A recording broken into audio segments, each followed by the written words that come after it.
It is the year 2472, and the Earth has suffered a great calamity. Hundreds of years of popular culture have vanished. Without the sacred films and texts for guidance, civilization is devoid of anything cool. Then, 3 incubation chambers are unearthed, and from within, men from the time of the great blockbusters emerge. Now, through highly interesting conversations, they share invaluable insight about what once was. The movies, the shows, the comics, toys, and books. This is The Hyperspace. Podcasting in the 25th century. Welcome in, podcast pioneers, to the hyperspace.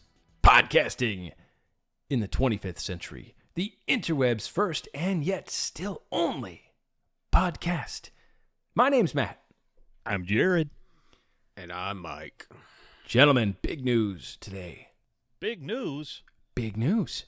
We have the hyperspace podcasting in the 25th century have been named a top 15 sci-fi podcast on the planet to listen to by feedspot.com. It's really weird since we're the only podcast. I know. Who are these other 14 imposters?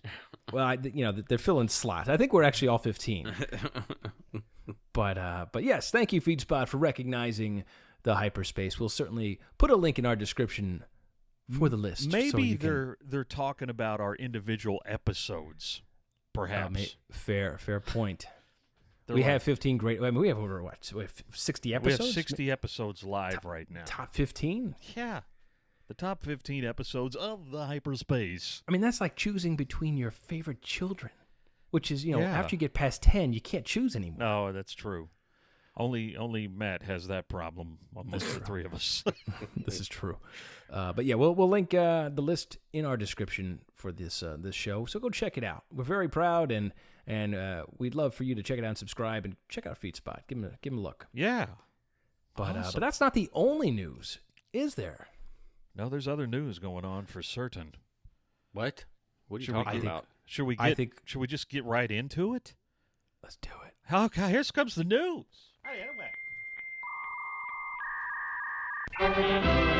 News from the interwebs. Put Captain Solo in the cargo hold.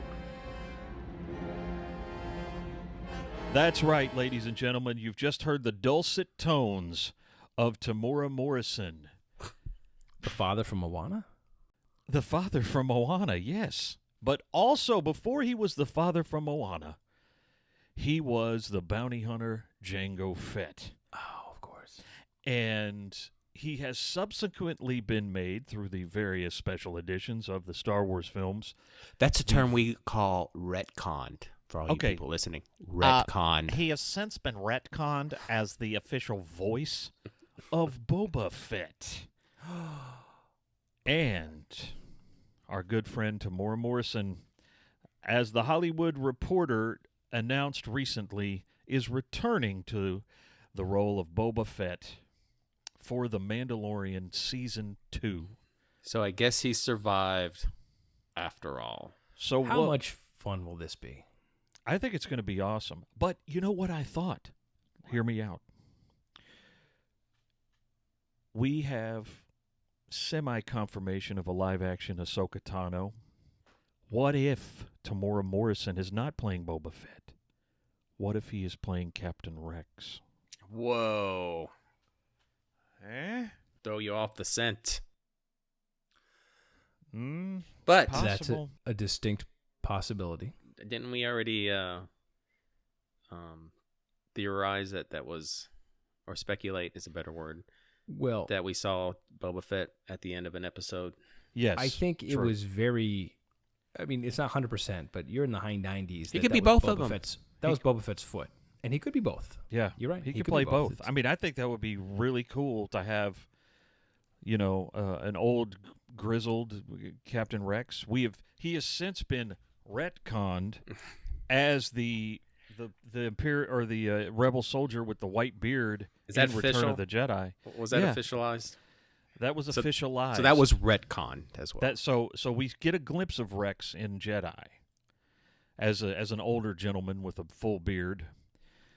But this is 5 years after Jedi. You got to think Rex is probably coming to the end of his clone shortened life, as they did accelerate their aging. But still, Boba Fett was an unaltered clone, so he'd be, I don't know what he'd be. What would he be? He'd be way young. He was younger than Anakin, so He'd be younger than Tamora Morrison is now, for sure. But yeah. I think you could get around that with maybe some hard living. Well, living in a Sarlacc pit for however long he was in there. Yeah, I could definitely see maybe some burn appliance being put on his face or something. I'm very hopeful that we're going to see some Sarlacc flashbacks. He wakes up in the belly of the Sarlacc, and waiting for him at the top, Dengar, with a wedding invitation. Will you be my best man? I want to see like a PTSD Boba Fett from the Sarlacc. He's just got, Where are you registered, Dengar? Yeah, I mean, I think it's great. I thought Tamora Morrison did a fantastic job in the prequel movies, and I think it's great. He's getting a shot at Boba Fett, probably in the suit. So, and good for him. Boba Fett lives. I mean, it's been, he's been alive in various pieces of literature since the early '90s, or going back before that, the '80s. The old Marvel series brought him back to life. And immediately killed him. Yes, correct. However, he hasn't been brought back officially in the new canon, has correct. he? No, yeah. But I think this is confirmation. So, and I'm sure they'll close the chapter on Boba Fett one way or another. Also, you think they're going to finalize his fate? Yeah, I don't think Boba's just going to wander the universe as a free spirit. I think he's got to have some closure to his Han Solo-esque kind of arc. I don't know. I kind of like him to be out there somewhere, but who knows? Yeah, no, me too. But we'll see. But yeah, exciting stuff. Tamora Morrison, Boba Fett, possibly. We'll come back tomorrow. Also, maybe Rex, maybe both. Either way, any Tamora Morrison in Star Wars is some great connective tissue, and I can't wait. Real quick, I mean, what do you think? You think this is something Disney was happy got out? I would probably say no. Reported by a reporter who will be blacklisted from any Disney event for his entire career. But the only reason I would give it credence is that it is from the Hollywood Reporter, which is they're a legit trade magazine, and they're not one of the gold standards in Hollywood.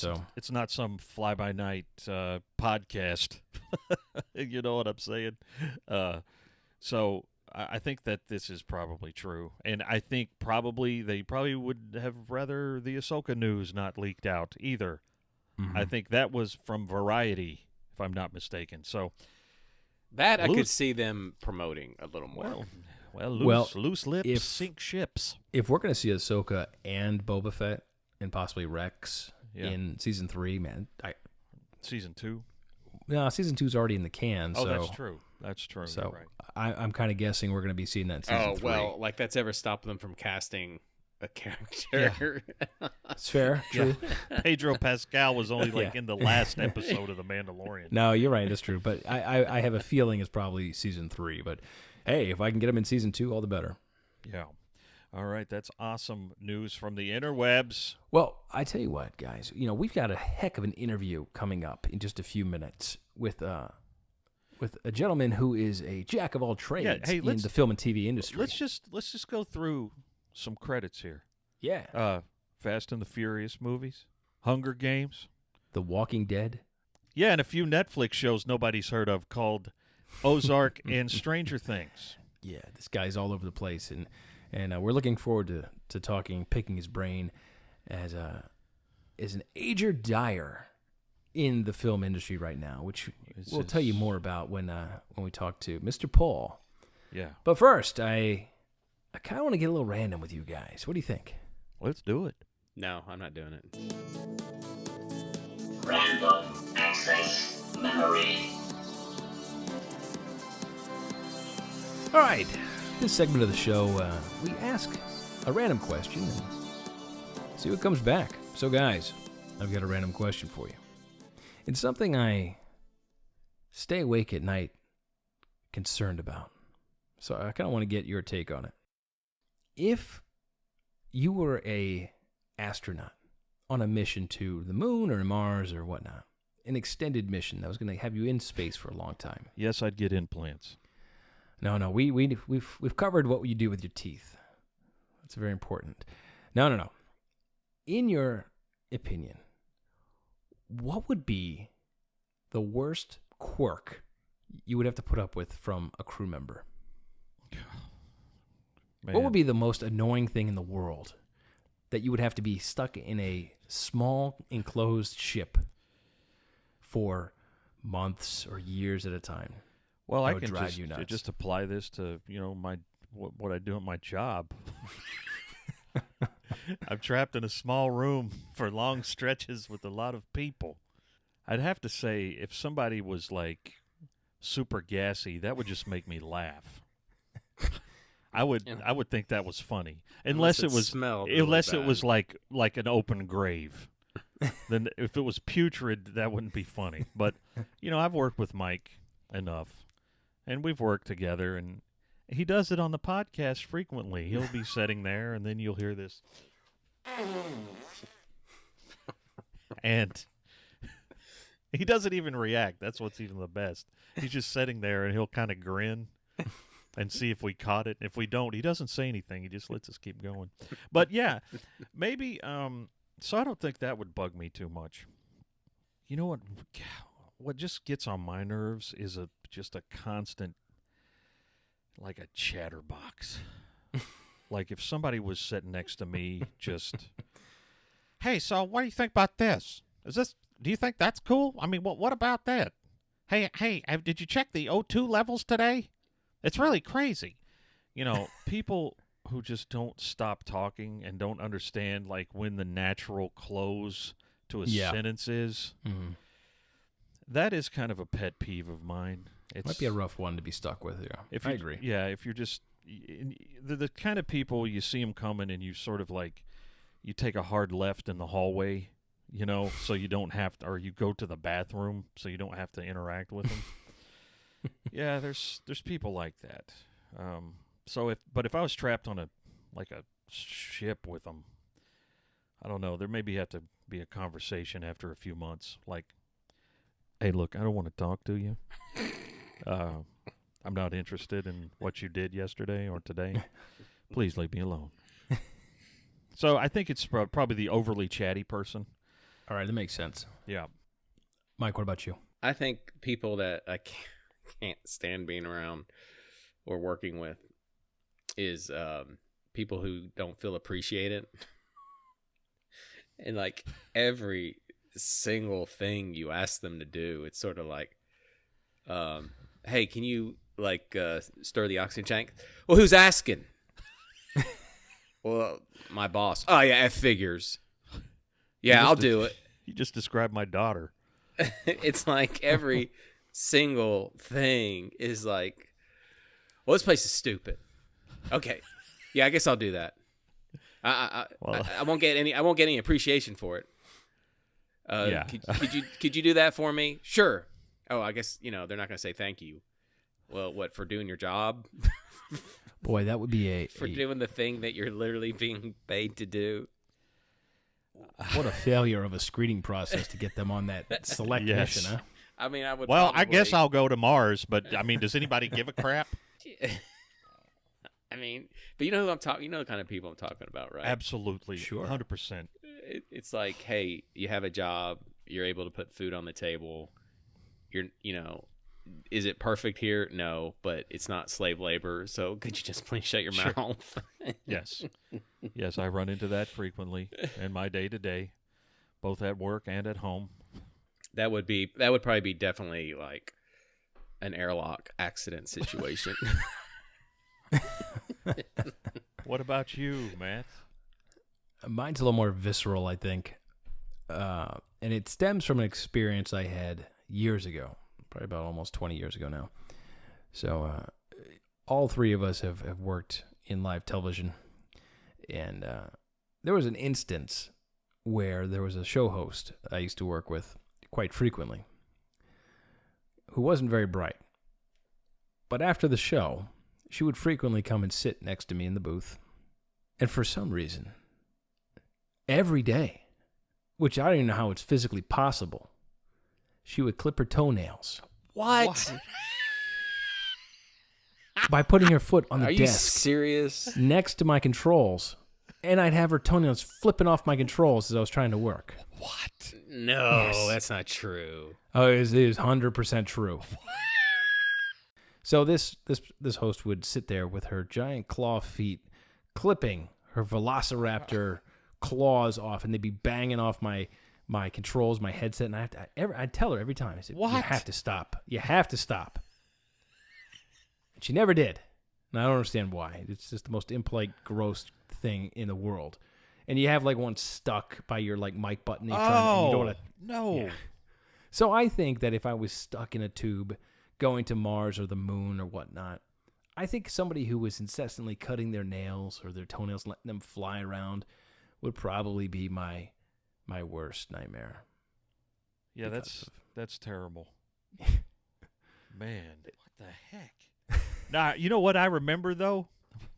What? When we all three worked at this place, Mike, back in our staging area, if you will, there was this big plastic garbage bin. It was full of batteries because the show host would use the mics, and then the batteries would be taken out and thrown away after one use. They'd have like 3/4 charge. The crew was welcome to these batteries. It was like, take them home for flashlights or game controllers or whatever. Mike would stand over this barrel and cut his fingernails. Did I?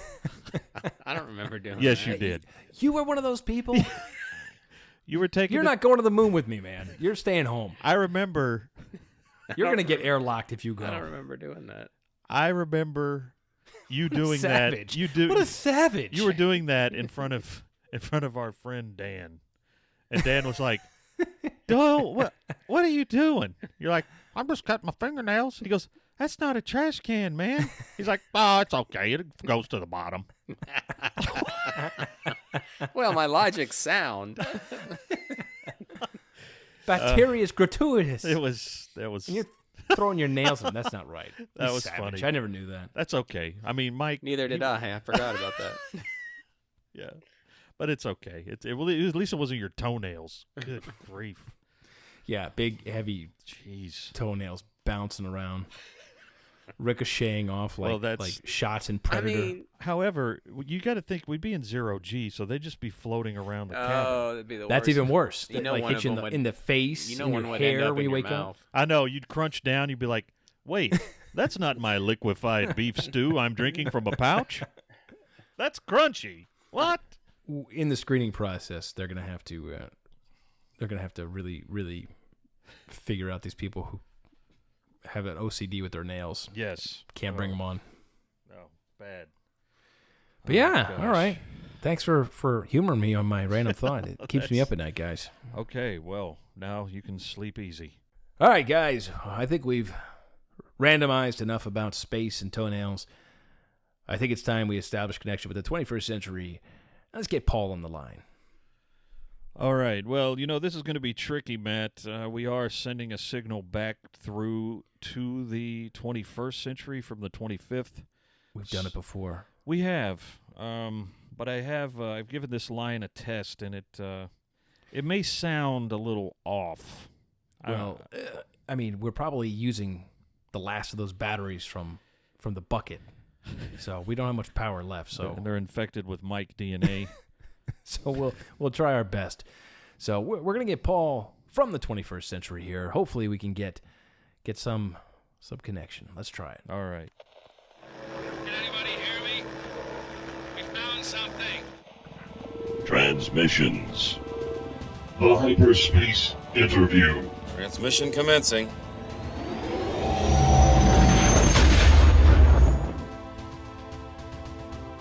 All right, so as we were mentioning before, we have a friend of mine from way back when, high school, who has inserted himself into the industry, if you will, as a Ager Dyer, which has to do with costumes. And we thought it'd be kind of fun to bring him on because he's actually worked on some pretty popular shows and some movies as well. I thought he could give us a little bit of insight into what he does and maybe give us a few little funny tidbits behind the scenes. And so without further ado, I will introduce Paul to the show. Paul, hello. Thank you for having me, guys. Pleasure to be here. Hey, Paul. I'm Matt. Nice to meet you. Welcome to the show. Hey, Matt. And Jared, hello as well. Hey, Paul. I'm basically, I don't really have any prepared statements or anything like that, so if you just have any questions. I will say, however, Mike and I know each other from high school, and if you had told me in my pursuit of trying to be involved in the production of film and television that I would be working with costumes, I probably would have laughed at you. But this is kind of, where you end up when you're working to pay the bills and you sort of find a way in, and, that's what I do. I enjoy the work. It's just not what I would have thought I would have been doing 20 years ago. No, life is funny. It just twists different paths and puts you where you are. Where do you live? Are you in California? Are you in Tennessee? I am in Atlanta, Georgia. Atlanta. The vast majority of the time, yeah. There's a lot happening in Atlanta. There is quite a bit of television production, feature film production, both traditional broadcast as well as streaming services. It's kind of ground zero for most of the Marvel movie production for the past several years. Of course, The Walking Dead famously shoots primarily just south of the city. A lot of work to be had here if you are industrious and kind of get your foot in the door. That's great. Hey, what was your first project that you worked on? The first project I worked on was actually in New Jersey. I was working in educational public relations at the time. And through early internet, I made some connections with Kevin Smith's production company, View Askew.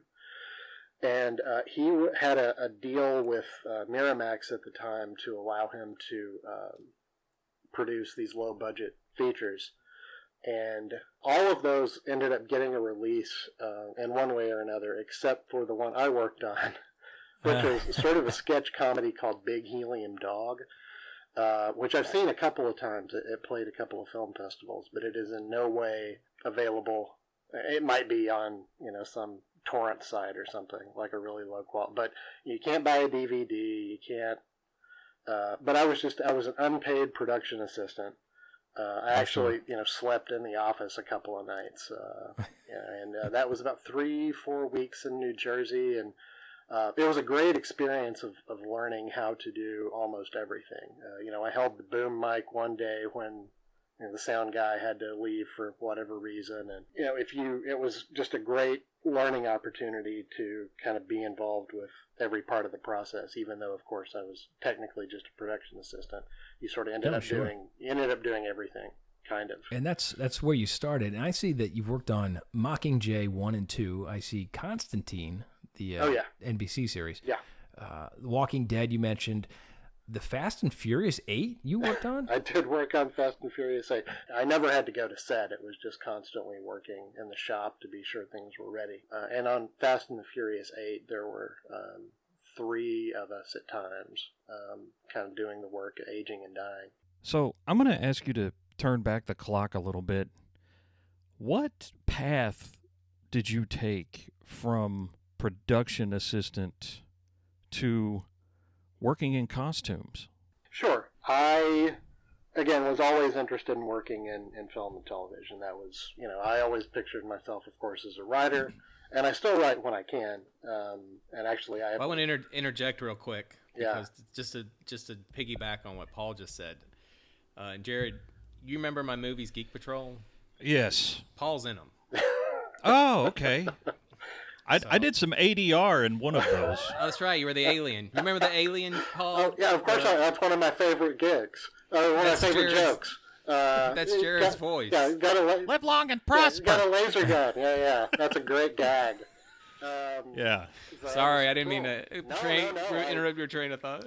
No, But anyway. I have fond memories of Geek Patrol. I wish we had managed to complete the trilogy.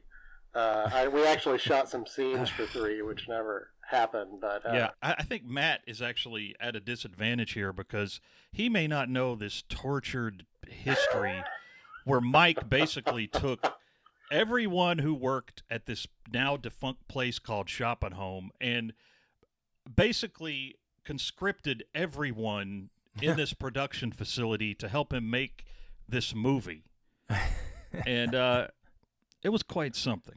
And before we get too far off track, I remember you going to the slaughterhouse and getting a bunch of cow and pig guts. No. Yeah. And remember laying it them well. all over some guy. yeah. You went down to the local slaughterhouse and said, "I need pig guts." How's that work? I called them.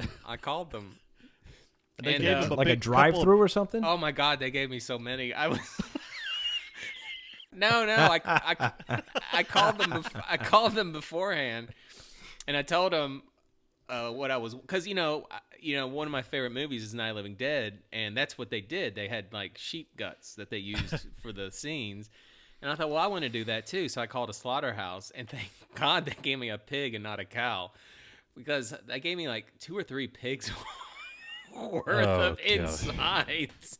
And I remember when I went to pick them up, there was like 3 guys who came out, and I think they just came out to see who was picking them up, because these 2 guys were like on the peripheral, had no reason to be there, and they were just like, here.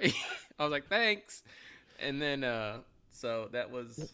What did you do with them? I mean, I know we're getting a little off topic here, but what did you do with the pig guts? Well, I had a scene where I had a zombie scene. I had a zombie in the movie, and of course I had to have the obligatory stomach ripping open scene that is in all zombie movies, and it's horrendous. And I used probably like a 1/9 of this huge bag of pig guts that I had. I can't even imagine that it was even sanitary for you to be handling. I'm sure it was. Dead organs. Who did you pig. put that on? Was that Rick? Steve. No, it was Steve. It was Rick's character, but Rick had already moved to L.A., so I had a double. No, it was Chris. It was Chris Imge. Jeez. So Steve was the zombie. So Chris was the one I put the guts on. And then the funny thing is, I had to figure out a way to get rid of them. So did you just bury him somewhere? No, I went down the road to this, like some kind of place that I get some kind of warehouse, and they had like a dock. And the dumpster was completely level with the dock. And it was on a weekend, so I went and I just dumped all these pig guts in their dumpster. And oh, my God. It's like a murder scene. Oh, okay. Paul, I There's apologize. nothing to apologize for. This is, I was there for Gutgate, so. Yeah. I was also there for Cowpie-gate, but we won't talk about that, will we, Meg? Oh, I think I still have that VHS. Anyway. Oh, so continue your... your story, your so journey. I was interested in doing the work, and again, at the time I thought, well, I'll, work my way up to being a writer, and, kind of the dream I think most people who get involved in film have. And again, I still do write, and I actually have a short film I'm hoping to do later this year that I wrote. When you're out and you're trying to make a living at it, you just sort of start taking jobs as they come to you. And that you went to LA for a while. Yeah, I was in Los Angeles and started working as an extra, because if you move to Los Angeles, you can go right to Central Casting. They're not the only casting agency in LA, but they are the largest. You sign up and you can conceivably be working the next day. And especially when it's TV season, you can potentially have, a dozen jobs that you could work each and every day. So that was, I was able to pay my bills being an extra for quite a while, and then fell into, just because TV season ended and features weren't enough to, unless you get like a regular job on a feature where you're kind of a core background and you're there most every day. When at least that year, I went back and started working in a bookstore. I would still do some work just as an aside, because particularly sitcoms particularly new sitcoms, that film in front of a live audience may not be able to pack the audience out, kind of make the actors feel good, get real, laughs in the studio. So sometimes you can be paid to be an audience member, which I did on quite a few shows actually, and that way I could kind of work a day shift and then run over to a studio and catch 4 hours of shooting a sitcom that night and pick up a little extra money. Just out of curiosity, what were some sitcoms you sat in? Oh man, probably none that are terribly. I did actually 2.5 Men would probably be the big one that people might actually know. Yeah, I actually talked to Charlie Sheen after his show, and he was on his best behavior at the time. This is pre. Was this pre-Tiger Blood? Charlie Sheen. Okay. Was he pretty nice? Yeah, he was actually great. Yeah. And I've taken some breaks. I went out and went in LA, and I actually was writing a script that sadly went nowhere. We actually got to a point where we were screen testing actors, but the money just kind of went away as it oftentimes does. I still thought there were some, it was kind of an action comedy, which I won't really talk about in case, the rare chance that it might ever come back to life. But, it just didn't work out. But there's some, if I were to read it again, there would actually be some jokes in it that I would think are pretty good. So that I kind of, LA, I took some time off. I've taken little breaks. I'll go and try to, make something happen, and then it doesn't quite work out, so I'll go and work somewhere else for a little while. Usually bookstores. And then a few years ago, right after Hurricane Katrina, there were a whole lot of movies and TV shows that were ready to shoot in Louisiana, but couldn't in New Orleans and Baton Rouge because the infrastructure was just too damaged. So there was this mini production boom in Shreveport, Louisiana, which was nowhere nearly as bad off. It didn't have the level of infrastructure that New Orleans and Baton Rouge had, but it still had some. So strangely enough, you had all these films and TV shows just kind of pop up in Shreveport, Louisiana for 2 or 3 years. So I went down there kind of sensing an opportunity. Again, started working as an extra, worked on a movie called Year One, which Harold Ramis directed. I think that was the last film Harold Ramis directed. And normally, as an extra, the last thing you're supposed to do is go talk to the actors and talk to the director. But Harold Ramis was just walking around with a big smile on his face. Anybody was just going up to him and chatting. So I think at the time they had announced a Ghostbusters video game that he was somewhat involved in, maybe just doing a voice. Yeah. So I went up to him and, talked about how I thought it was cool they were doing a video game, and just he was the nicest guy. We just chatted for a couple of minutes. I didn't really want to push it any more than that, but just this really warm presence. And so that's something I really remember. I started off after working as an extra. I started working in props, which was kind of what I thought I wanted to do. The problem with props is frequently, especially on the kind of the lower to mid-budget movies that were and TV shows that were shooting in Shreveport, it's frequently a very small department. It's maybe 2 people, maybe if you're lucky they have a third. So I started trying to catch on as that third on a few shows.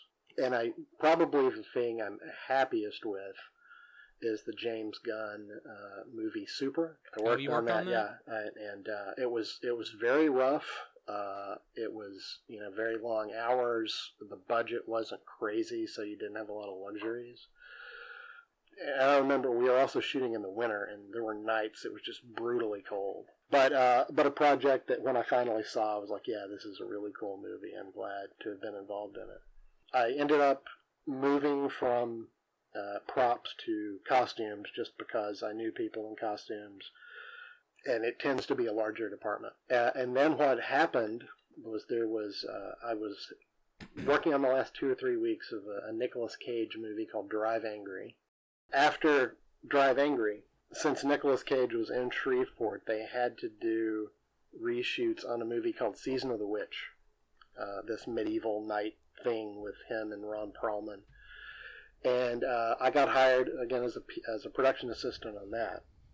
But the work was pretty backbreaking work. I think this was like August, September in the Shreveport heat. And our Ager Dyer, who was this guy from New York, needed additional help as an Ager Dyer. And I didn't have any inclination to want to learn the trade, but I was getting along with the guy pretty well. And more than anything, I was like maybe the only other guy in the department, and they needed somebody out stirring these dye pots in the hot sun for 8 hours a day. So by virtue of being male, I think that helped me kind of start working with him and learning the job. And when he came back a few months later to do a movie called The East, he hired me to help him out on that. And that really started my working as an Ager Dyer or textile artist or whatever you want to call it. That's amazing. Okay. I got hired to work on the remake of Straw Dogs.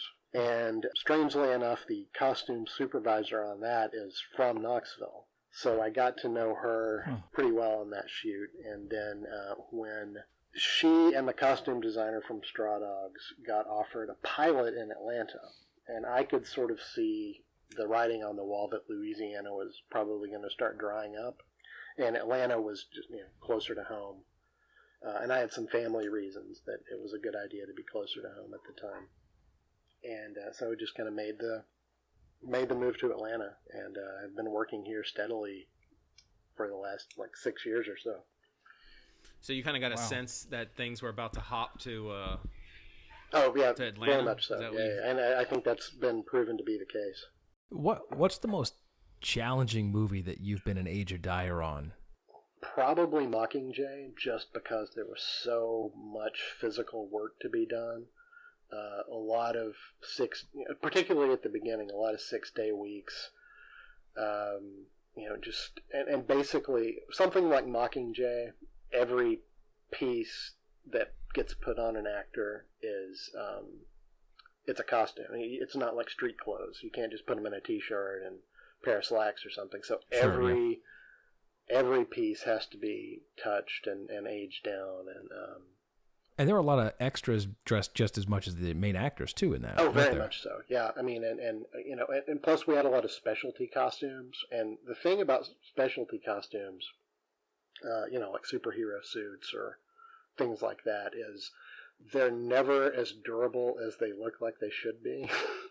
So almost 99% of the time, they'll get used forever. You send them to set and they're used for however long they are. And then they come back to you. And then there's, repainting and, kind of plastering over cracks, in the latex and things like that. So, it's just, specialty costumes are kind of their own thing. And again, not nearly as durable as you would think they are. So here's a question about that, because you're talking about the aging and stuff like that. Because, I've watched a few behind-the-scenes documentaries on Blu-rays. As have we all. And I know that, the costumes, obviously because they don't shoot movies linear, they have the different stages of the costumes for the scenes they're going to be shooting. So when a costume is brought and it needs to be aged, where do you get that direction from? Who comes and says, okay, we need this to be like? Right. I mean, really, it's the costume designer, but in certain cases, for instance, I work on OZARK on Netflix. That's been kind of one of my regular gigs since season 1 of that show. Is that shot in Atlanta? Yeah, that's also shot in Atlanta. And actually, it's of the sound stages I work on, it's probably the closest. So it's relatively convenient to get to.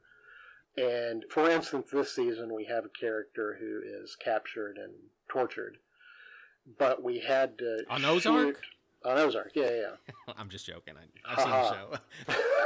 but we had the aftermath of the torture had to be shot before the torture itself.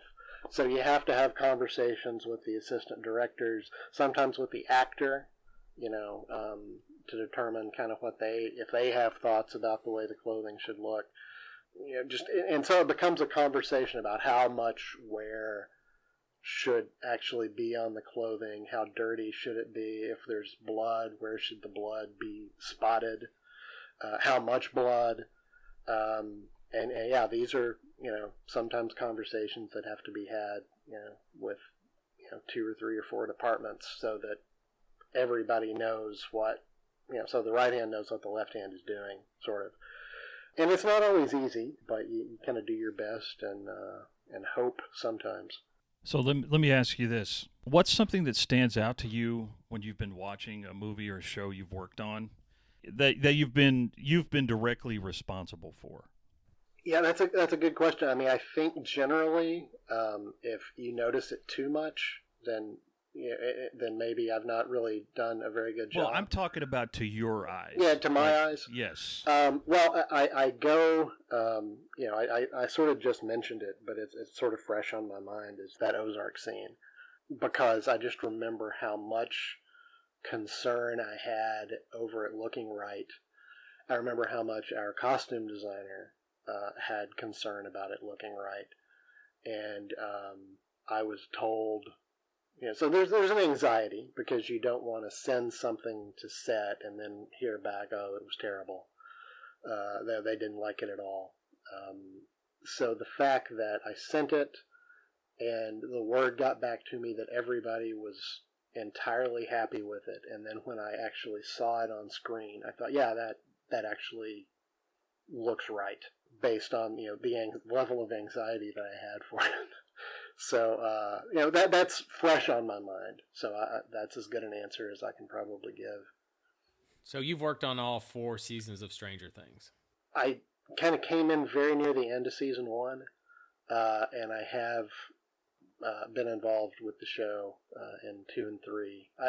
But Stranger Things has very, very strong non-disclosure agreements. So yeah.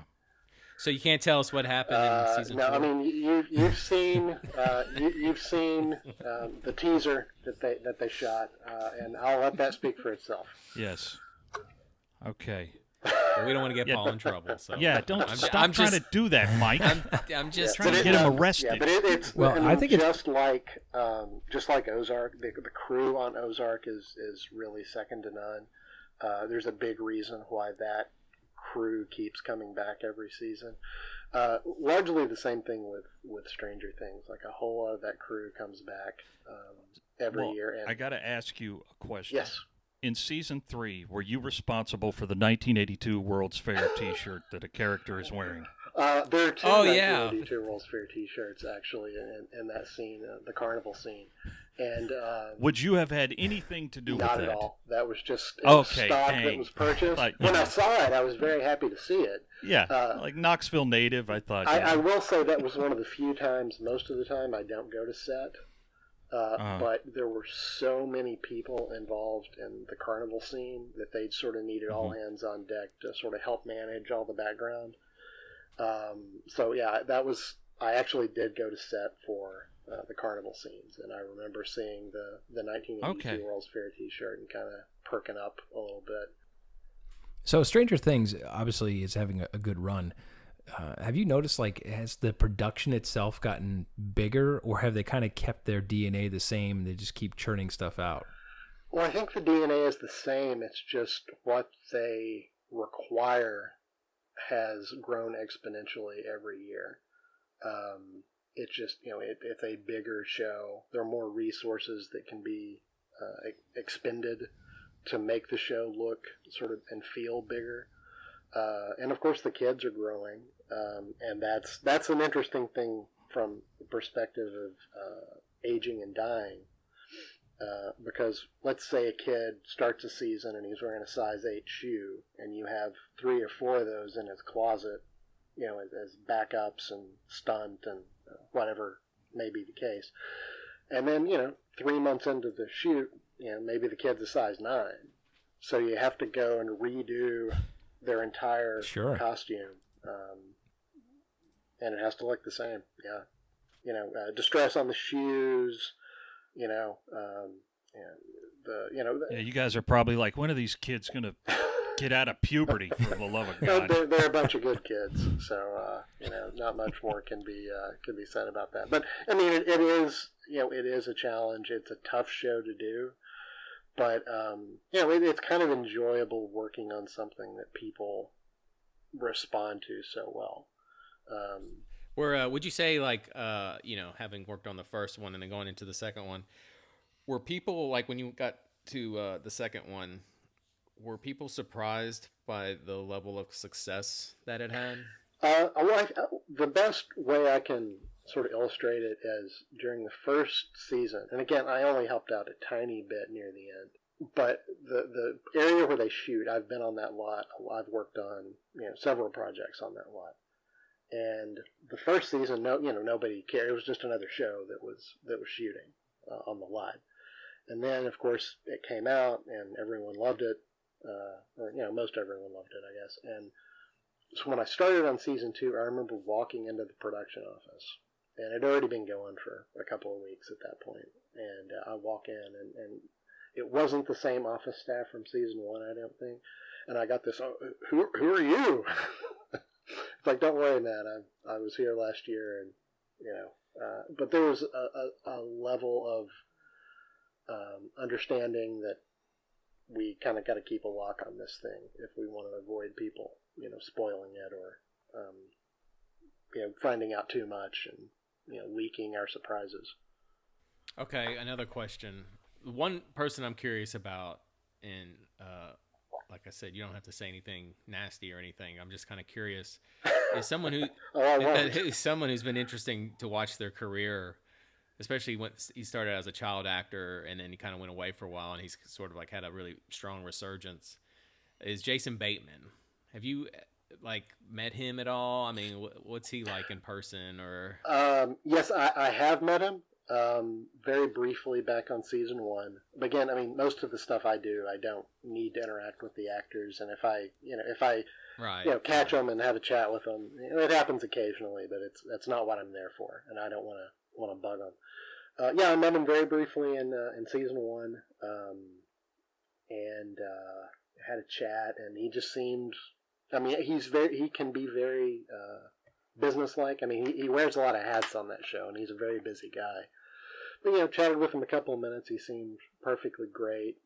And I know he has a reputation for being very loyal to the people he works with, which is, I think, part of the reason why the OZARK crew keeps coming back every year, because he really sets a bar where we're not going to screw around too much. We're not going to be precious about what we do. We're going to hire really good people and get out of their way and let them do their job. Yeah, I saw he directed the first episode, and then he's like a director. Yeah, I think he owns a piece of the show. And he did the same thing.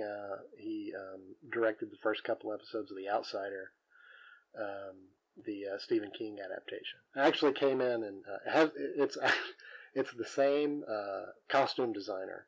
He hired, again, speaking to loyalty, he hired the same costume designer. Her name is Stephanie Lewis, no relation. So she was working sort of on both shows for a while, which she was able to do because the production offices were so close together, and she had 2 very strong assistant costume designers to sort of help weather the load. But we were supposed to have a break, like a week break on OZARK, which I was very much looking forward to. Just a standard hiatus to keep everybody fresh.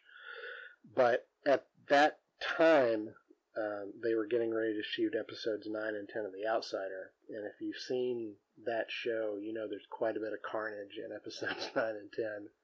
So I got volunteered to go over and help finish out The Outsider for those, for a couple of weeks. Just for all the craziness that happens. And again, you're talking characters getting, shot and blown up and things like that, needing multiples on all these costumes. For, the actors, the stuntmen. So I actually had to go to set one day to help kind of cover, and sort of just make touches on the clothes on the day of shooting. So that was fun. That was one of my rare visits to set. But, I think, if you're looking at kind of the things you want to do as sort of a pop culture fan who just happens to work in movies and television, being able to work on a Stephen King adaptation, even just for a couple of weeks, is kind of like check that off the list. Huge. All right, real quick, and you don't have to answer this if you don't want, but just out of curiosity, like, has there ever been like a situation? You don't have to name names. But there's ever been like a really nightmare situation that you had to deal with? Does that make sense? I would say like a true nightmare, no. I mean, there are certainly times when you can tell actors are just kind of not pleased to be in situations, or the assistant directing, the production crew is just rushing and trying to make the day, and they don't care what your opinion is about something, and they're just trying to get things done. But for the most part, I've been really fortunate to not deal with true nightmare scenarios. I mean, yeah, there are times when like a piece of clothing will get to me, and you think about, okay, what does this need to look like? What does this need to convey? And you just don't have nearly the time you need with it to get that effect. So you just kind of do what you can, and leave it up to God. Paul, let me ask you a question. Now, yeah, team spirit. Of course, you're making a movie. Everyone's jumping in together and helping out. But do the Ager and Dyers have like a rival department?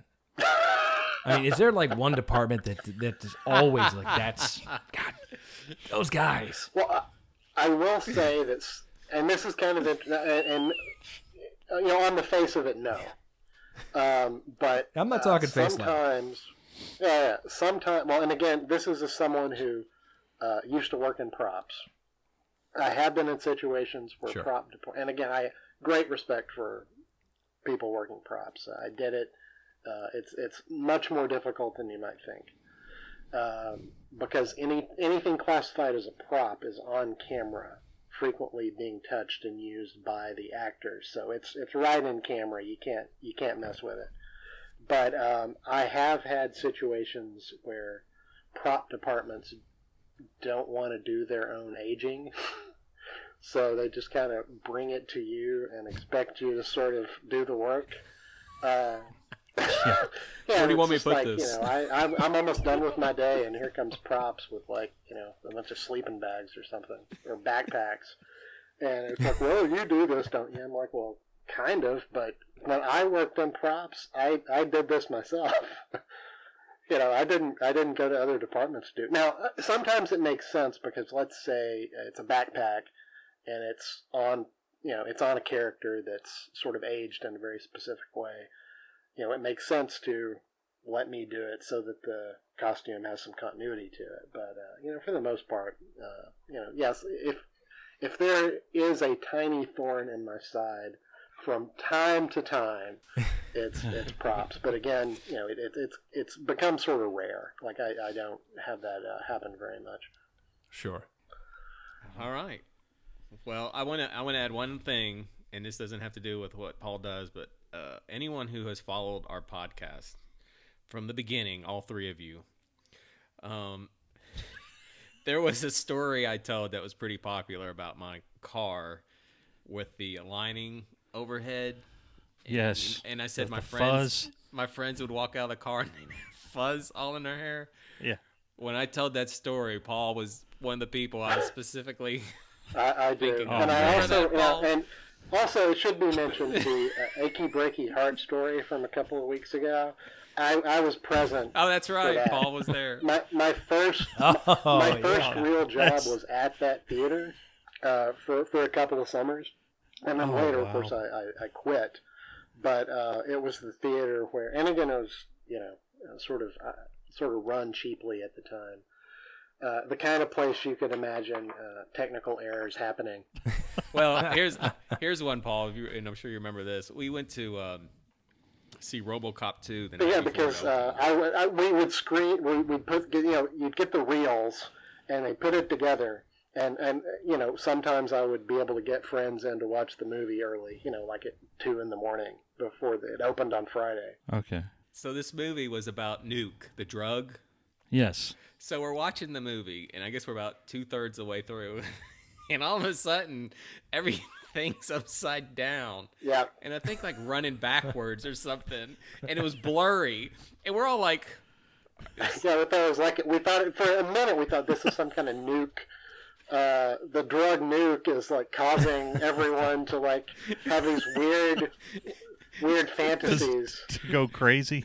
But it turned out that the guy because they get the movie in reels and they splice it together. Sure. And put it on a table, and they put one of the reels in upside down. So what I remember happening is we had to go up and like rip the thing apart and re-splice it in the right way. But when we restarted the movie, we had lost 15 minutes or so of the reel. So we lost 15 minutes, and I was like, I don't want to watch this thing when I missed 15 minutes of it. So I'm going to leave because it's probably 3 a.m. or something.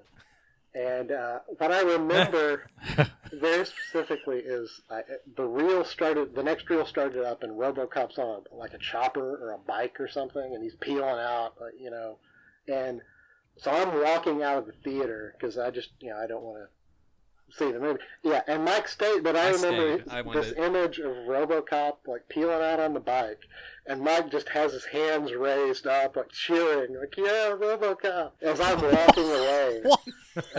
What? Oh, man, you were fist pumping. Yes, Robocop. Yeah. Paul, we got to find out about Bill Paxton. Game over, man. It's not a huge story, and the time in which my meeting, it was a very short meeting when I met him, but there was a movie that shot here in Atlanta called Term Life. It was kind of a Vince Vaughn project with Haley Steinfeld and Paxton, and I was. Again, I was hired as a costumer because we reached a point on Mockingjay where they didn't really need me. Again, we had our aging, dying department had like 6 people up there sometimes because of the bulk of the work, but it had died down a little bit. So I got a call and went over to help out on Term Life for a few days. And what all I was supposed to do this day was come in.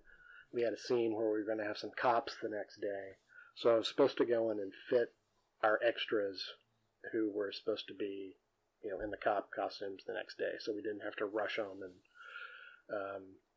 when so that way they came in and their clothes are already bagged and tagged, and we didn't have to waste a lot of time, finding the right size pen or hemming something that needed to be hemmed.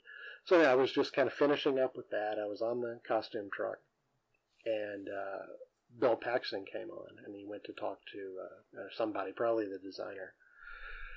And again, I was trying to finish up my work. I didn't want to. I love Bill Paxton. I think anybody who enjoys movies loves Bill Paxton. And so I didn't think anything of it because I wasn't going to go bother him. But I kind of look up, and he's kind of walking over to me. I was like, oh, well, what the hell is this? Did I do something wrong? But like, he just wanted to come over. He just wanted to come over and introduce himself. And, just be sure that he kind of knew as much of the crew as he could. It was just this really genial moment where he recognized me as someone he hadn't seen before, and just coming over and making a point to introduce himself, say hello, kind of ask how I was doing. And I looking back, I wish I had spent more time actually engaging with him, but I really couldn't because I was trying to finish up some work. But kind of going back to like the Ramus story, like the guy was just so friendly and open and engaging and kind of curious about the world and people, and just you talk about somebody's energy level, or it was a real treat. Just to be in his presence for a minute. And, you meet people, and sometimes they're not kind of what you thought they would be, or, something like that. But he absolutely was. He was just the nicest freaking guy. That's awesome to hear. Yeah, it is cool, because he does seem like he's just one of those actors, like, he's just been in so much cool stuff. You almost forget how much stuff he's been in. That's just been so cool. You know, it's like you watch a movie and you're like, oh, Bill Paxton's in this. Like the other day, I was watching Edge of Tomorrow with my sons, and I was like, oh, I forgot. Bill Paxton is in this. He's pretty awesome and I in think that. I think he was so beloved. I think like Jim Cameron cast him in so much. I think just because he liked Bill Paxton so much, it's like, well, come on, let's find a part for Bill to play in this movie because I just like having him on set for a few days. Not much more to say about it, but the guy was... Well, the fact that our podcast now is one step away from Bill Paxton makes me a happy man. So, wow. All right. Well, so, thanks for coming on the show, Paul. That was really Thank an you. awesome It was chat. cool to talk. There are certain things I wish I could talk about more, but I certainly like keeping my job. Sure. So. Okay. Well, when you become like a screenwriter, we'll have you back on, and you can exactly. All right. Or come back on right before season 4 of Stranger Things and just tell us everything that happens, and we will protect your identity. Yeah. Well, if you follow me on social media, anytime I say anything about it, it's always hashtag non-disclosure agreement season 3. I kind of keep it close to the vest. Okay. There. I do remember you posted, because you were working on Constantine, and you posted a picture of a drink, and you said, it was before it had been announced that Constantine had been canceled. And you posted something like, oh, this sucks, or something like that. And you're like, I can't say what it is right now. But then, like, a few days later, I didn't work on the pilot, but I did 12 of the 13 episodes that they did, and that was a great job. I didn't age and die on that, except a tiny little bit. I was kind of ran the background costumes on that, and it was nice. I really liked the show. I thought it didn't quite get the chance to blossom into the show it could have been. Yeah, I mean, I sometimes wish we were still making that show, even though it was really, really a tough thing to do. Well, Paul, it was a pleasure meeting you, and it was a pleasure having you on the show. Guys, thanks for thinking of me. Yeah, sure. Do you have any like an Instagram or anything you'd like to promote? Oh, I'm a huge Breaking Bad fan, and of course Better Call Saul. And my Instagram is, because somebody else had taken it.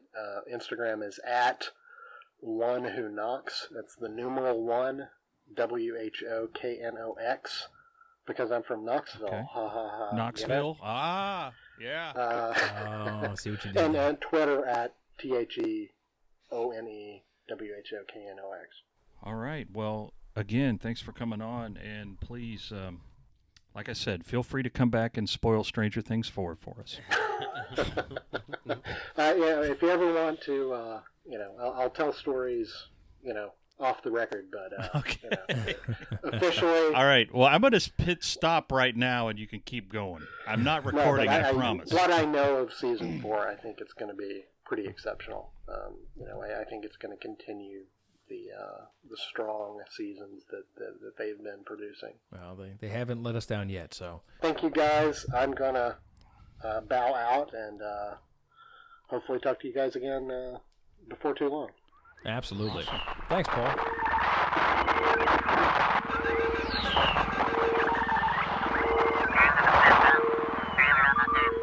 All right, guys. Looks like the connection with Paul has been terminated. That was a nice conversation. Paul's great. That was fantastic. Lots of interesting stuff. Interesting stuff. I'd never ever heard of Ager Dyers before. Fascinating. But a very, very important aspect to the whole thing. Man, I tell you what, and in the day, in the age where all this stuff and all this technology has advanced, it's still kind of cool to know that there's still some traditional hands-on positions in TV and film that just, they're never going to change. They're always going to have to be there. And aging and dying, very cool. We're not here to rest on our laurels. We've got a great interview in the books, but it's not stopping there, ladies and gentlemen. The hyperspace keeps on plugging along. We've got a few weeks left until the end of season 2, and you're not going to want to miss a week. I can't believe this season's almost over. Yeah, it's been a quick one. But we're not done yet. We've got 5 more shows with the hyperspace, and each one will change your life. So come on back next week. Yeah. We've got more hyperspace for you. Remember, every Monday. Top 15 as on the rated planet. by FeedSpot. So check them out. And we'll see you next week. You know you can't live without this content. So subscribe to the Hyperspace, podcasting in the 25th century. Follow us on social media, leave us a review, and join us next time as we take you into the 25th century.